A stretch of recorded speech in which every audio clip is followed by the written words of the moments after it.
Welcome to Robinson's Tea Room, nestled in the charming village of Stony Brook, New York, where tradition and warmth create inviting tea experience. Specializing in afternoon tea service, Robinson offers a selection of fine teas, freshly baked scones, and handcrafted desserts, all served in an intimate, welcoming atmosphere.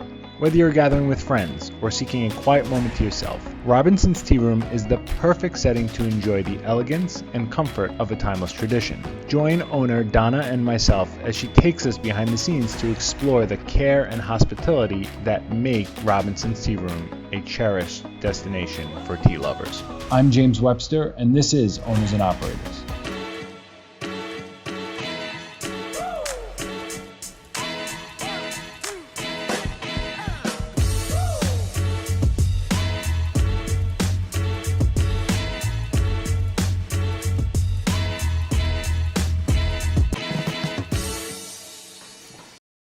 Well, thank you, Donna, for having us to Robinson's Tea Room.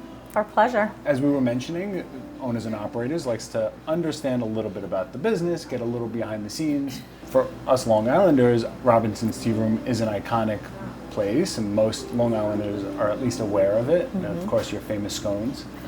Just for those watching, a quick 30-second, who are you, what is Robinson's Tea Room, and where are we? Yeah, of course. So we're in the heart of Stony Brook Village on Main Street, near Avalon Park and the harbor. Robinson's Tea Room is in the inner court, which has a beautiful court with outside dining in it. So we face that. We're really lucky to have that for our patrons and guests. And it's nice to watch because kids play out there and families. It's a beautiful spot. Yeah. But Robinson's Tea Room has been here since the mid-90s. It was opened by a couple, husband and wife.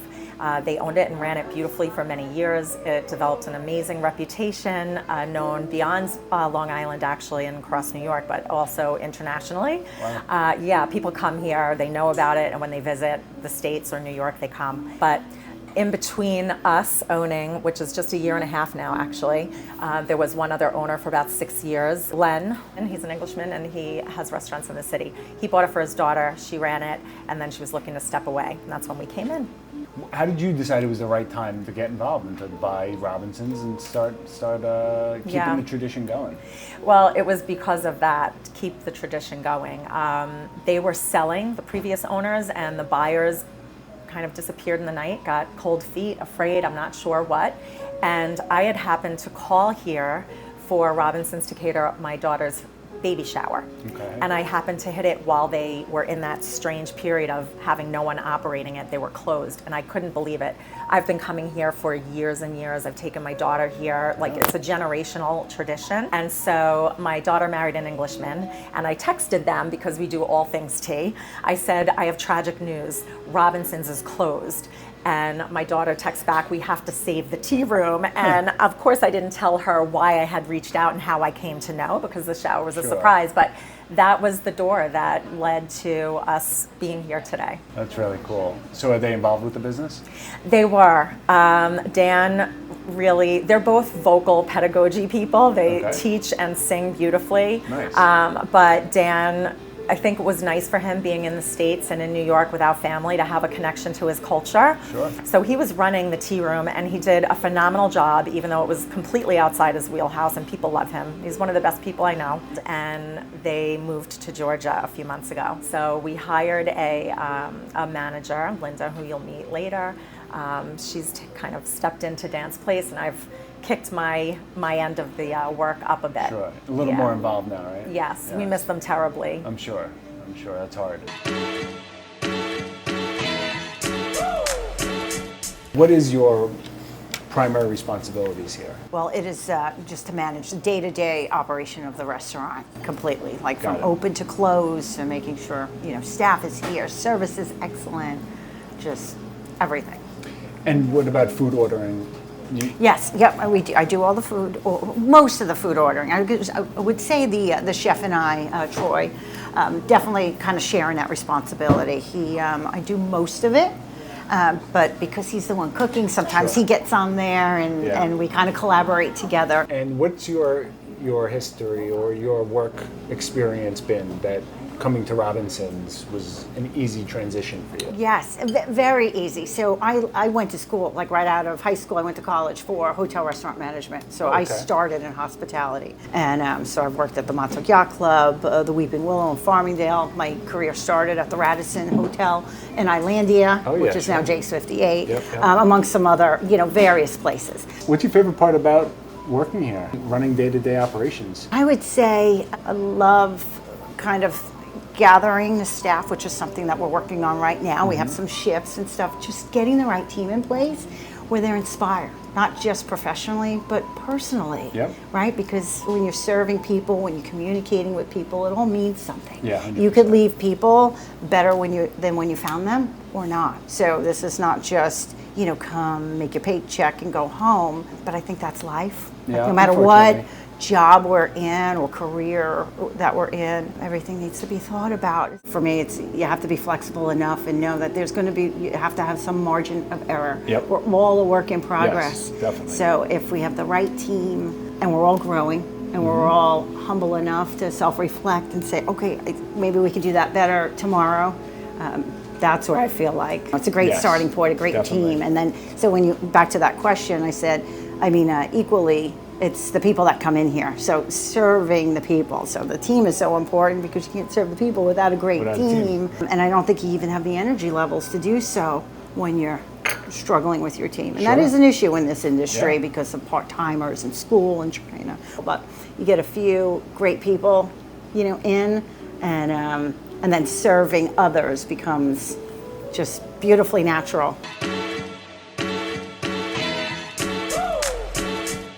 What's your favorite thing about now owning and running the tea room?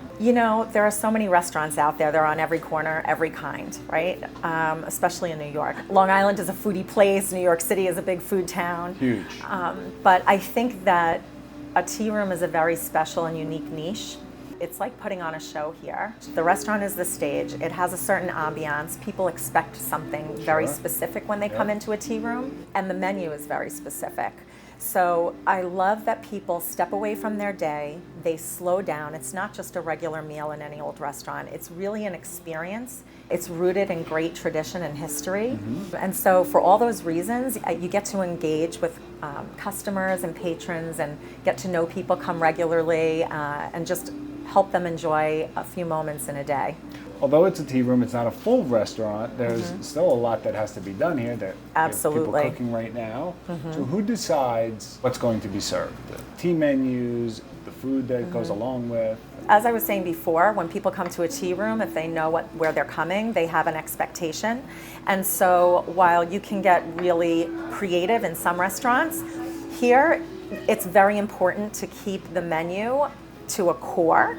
And so that doesn't change very much, but we do change sandwiches and salads and soups seasonally. We change scone flavors, and we do mix up the pastries, and then we'll have seasonal specials of all different kinds. So the chef and I work together to create those changes in menus. What is your philosophy for customer service? Well, I think before customer service has to come a philosophy for the team in-house. I'm a nurse, and I've been an entrepreneur for a lot of years in different industries. And my philosophy in nursing leadership and any leadership is just like the body has many parts, and it takes all of those parts to work together in unison to accomplish the job. So it is with team members. It doesn't matter if you're a housekeeper or the CEO of a company, you're all equally important. 100%. So I like to treat people that way. So setting that tone for the team in the tea room is critical to me, and we've been fostering that as best as we can, and people are receptive to that.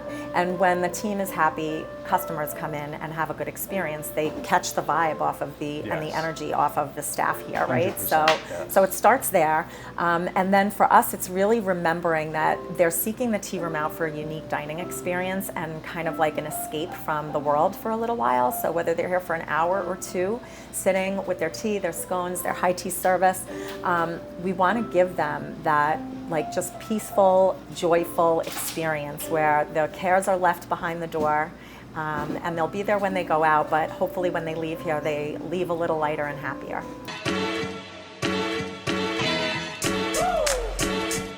Is there a favorite drink or a flavor of tea or a meal, a dish that is the most popular here? Yeah, so I'd say for food, the high tea, which is the 3-tiered traditional afternoon tea, which started in England hundreds of years ago, was in between lunch and dinner, and the Queen was getting a bit hungry, and so she asked for some dainty sandwiches and some sweets, and it became a tradition in England, which has been carried on around the world now. And that's the source of the tea room business, right? That it's the high tea experience. So that is by far our #1 seller. And then as far as drinks go, it's definitely all of the teas, but we have 60 flavors that we keep on the menu, and then we bring in seasonal specials, which will be feeding into our subscription boxes. But I'd say dessert teas are really fun.